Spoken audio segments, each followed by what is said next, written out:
रोहन और सोहन दो भाई थे। उनकी माँ बचपन में ही गुजर गई और बाप भी कुछ समय बाद चल बसा। वो उनके बेटों के लिए एक गाय और खजूर का पेड़ छोड़ के गए।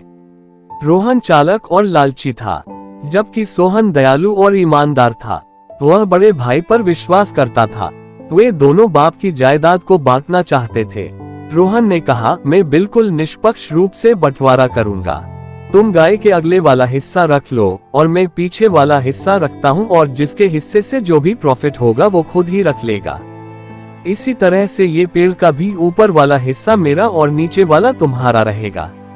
अब सोहन गाय को अच्छी घास डालता और पानी पिलाता। गाय एकदम हष्ट-पुष्ट हो गई। गाय बहुत अच्छा दूध देने लगी।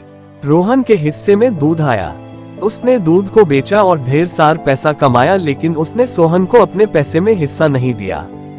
सोहन ने अपने हिस्से का पैसा मांगा तो रोहन ने जवाब दिया, मैंने दूध गाय के अपने हिस्से से प्राप्त किया है, अपने एग्रीमेंट के हिसाब से।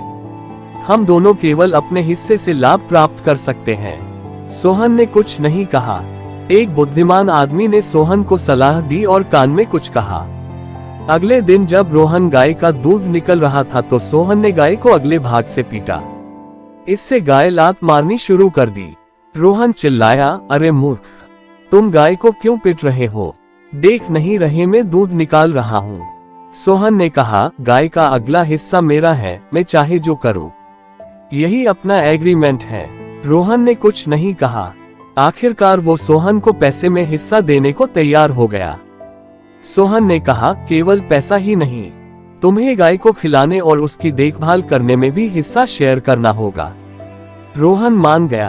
अब पेड़ के बारे में भी रोहन ने खजूर आने पर उनको बेचकर लाभ कमाया, लेकिन सोहन को हिस्सा नहीं दिया। एक बार और बुद्धिमान आदमी ने सोहन को सलाह दी।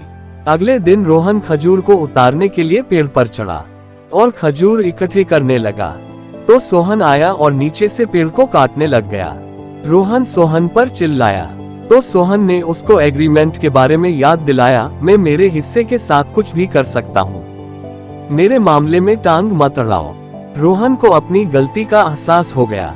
रोहन बोले, सोहन, मैं एक बहुत बुरा भाई हूँ, मुझे अपनी करतूतों पर शर्म आ रही है, प्लीज मुझे माफ कर दो, मैं वादा करता हूँ आगे से ऐसा बिल्कुल नहीं करूँगा। और फिर उसने अपने छोटे भाई की बहुत केयर करी और दोनों खुशी से रहने लगे। अब अपना हिस्सा बांटने लगे।